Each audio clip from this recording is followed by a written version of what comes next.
There are serious concerns being expressed tonight about whether it's safe to fly on aircraft that are transporting lithium-ion batteries. Danger may be hiding in plain sight right in your luggage. The same batteries in practically every cell phone, laptop, and tablet on the market. Lithium batteries can overheat, going into what's called thermal runaway.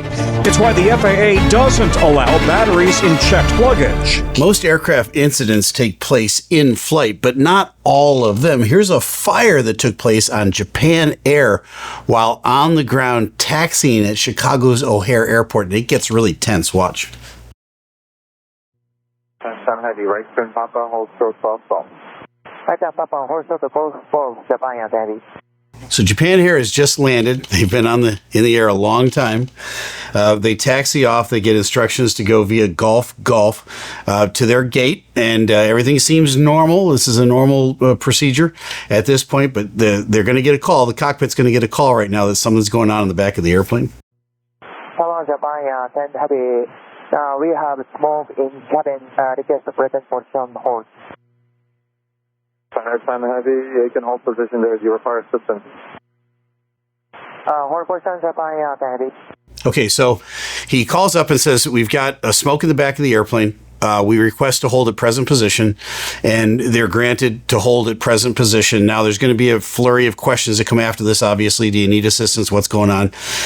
There is a language barrier here, and again, English is the international language of aviation, but to be English proficient for most of these international pilots that are from Japan and especially China and some other countries is proficient at aviation English. They know enough English to do the language of aviation, but when the conversation kind of moves away from that, there's a real language barrier breakdown. So it takes a while to communicate. Everybody's very patient with everybody here back and forth. Really appreciate that, to get the right message out. Everybody's got to slow down, take a big deep breath, because they can communicate. It's just, it takes a while. And remember, these guys are up in the cockpit trying to fight a fire in the back of the airplane. But what caused the fire? Let's find out.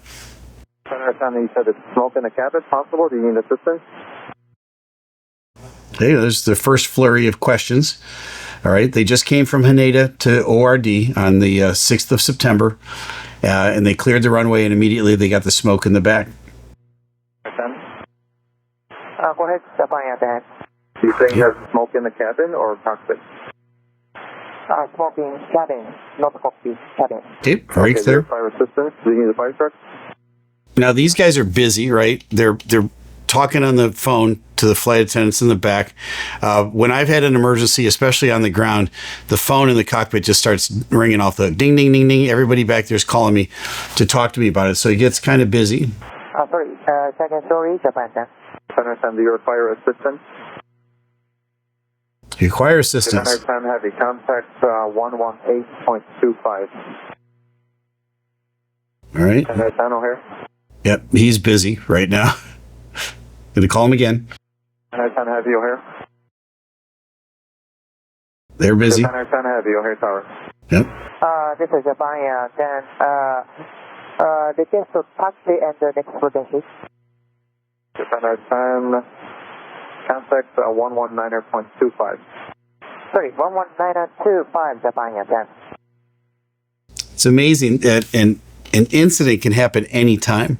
You're rolling out, you're heading to the gate, you think I've got 5 minutes on this flight and we'll set the parking brake and we'll get everybody off board, and you're thinking about getting on the bus and going to the hotel, and then the phone rings and something's going on. So these guys are doing a good job of managing what's going on in the back, but again, there's a door between them and the back of the airplane, and it's you kind of lose some communication sometimes on that door. If there was some confusion and I was already at my destination and already on the ground, I'd probably open that door to talk to the flight attendants directly if the door was a barrier. If it wasn't, we're just going to keep it locked, right? We have to do that, but there's times where you have latitude not to. Hold short runway 2A right. Taxi Papa and call for hold short runway 2A right, Japan, 10. Right, so he's giving taxi instructions. Confirm, is there no longer an issue with the aircraft? Sure, you're okay. There's no smoke in the cabin. There's no problem. And now a quick word from our sponsor. It's super important when you go on international trips like this that you get reliable roaming data. That's where today's sponsor comes in, Holofly. So before I set out on this trip, I set up Holofly's eSIM. It's easy peasy. You don't get any surprise roaming bills. You can set it up via email or even WhatsApp. You can download it in a minute. No surprises whatsoever on the road, just reliable data. With Holofly, you get unlimited data across 190 plus destinations. I can book restaurants, navigate Rome, even upload videos, all without worrying about your connection. And the best part is you can even keep your WhatsApp number. All your friends can stay in touch with you no matter where you are. And honestly, it was smoother than a Captain Steeeve landing. Trust me, that's saying something. So before your next trip, check out Holofly and use my code Captain Steeeve, or click the link below for a 5% discount. And special thanks to Holofly for sponsoring this video. It's sponsors like Holofly that make it possible for us to make more content for you. No problem, but we have smoke in cabin, but it is taxi to drop. Okay, so he says right now, we had smoke in the cabin. There's no problem now. So they put the fire, or they got the source of the smoke put out. What was it? It's probably a lithium battery, and he's going to say in a little bit exactly what it was.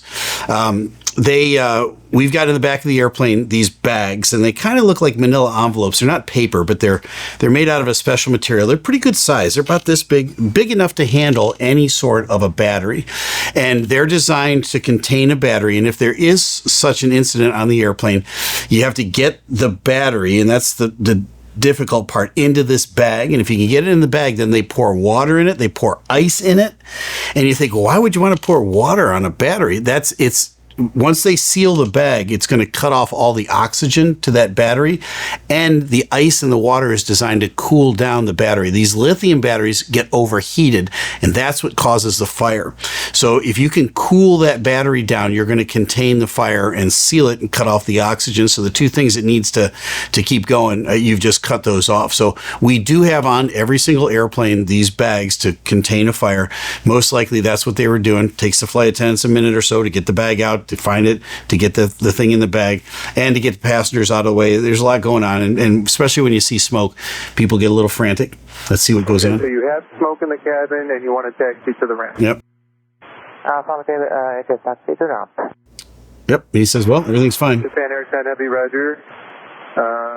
Do you want us to call the Chicago Fire Department to escort you to the gate? No need fire truck, fire extinguish the fire attack. Okay, fire's out, he says. Heavy, Roger. Understand you do not require the fire department, and you said the fire was extinguished. There was a fire. Okay, so as soon as he hears there was a fire, that's it. That's all he's need. He's going to roll the trucks here in a minute. And again, everybody wants to make sure that out of an abundance of caution, they've got everything covered.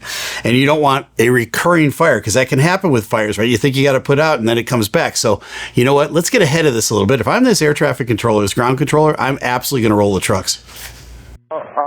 Battery. Small battery. Lithium battery. And every understand it may have been a small mobile battery that caught fire. Mm-hmm. Thank you. Yep, that's it, he says.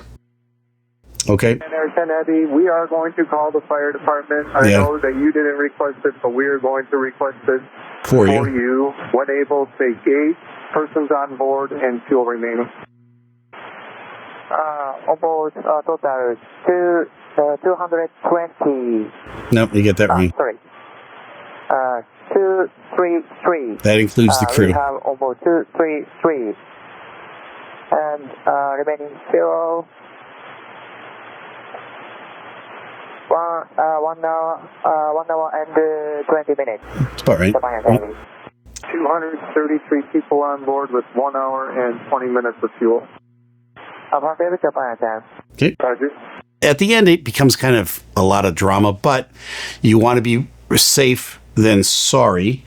And so you want to get the professionals on, so the firefighters are the right people to do it. The pilot was right. The fire was out, but a fire can always reoccur. And so you're wondering, why in the world is the big fuss about what's the deal about lithium batteries in the back of the airplane? Because they can overheat. So you've got lithium batteries in backpacks and luggage and in those little roller boards, maybe on somebody's laptop. They can overheat. If they do overheat in the back of the airplane and create a fire, is it going to just start spreading? No, because we've got containment bags on the airplane, and the flight attendants are trained. Every time they go down to training every year, they get training in how to put one of those little lithium battery fires out. You throw it in the bag, throw in ice, throw in water, seal it up, and then they've got actually another bag that they put that into. They contain that, so it's like double contained. If we were airborne, it would absolutely put out that lithium battery fire. But being on the ground, this one was a little bit different. They didn't expect this. They only had 5 minutes to get to the gate, and all of a sudden they got an emergency on their hand. I think this crew did a great job. I don't know if I could go over to Japan and speak a foreign language and get this done anywhere close to how effectively and well they got it done. But you know what? At the end of a long day, they had a little bit of excitement at the end. It all turned out to be a nothing burger in the long run, and that's a very, very, very good thing. Well, now you know. I'm Captain Steeve. Fly safe.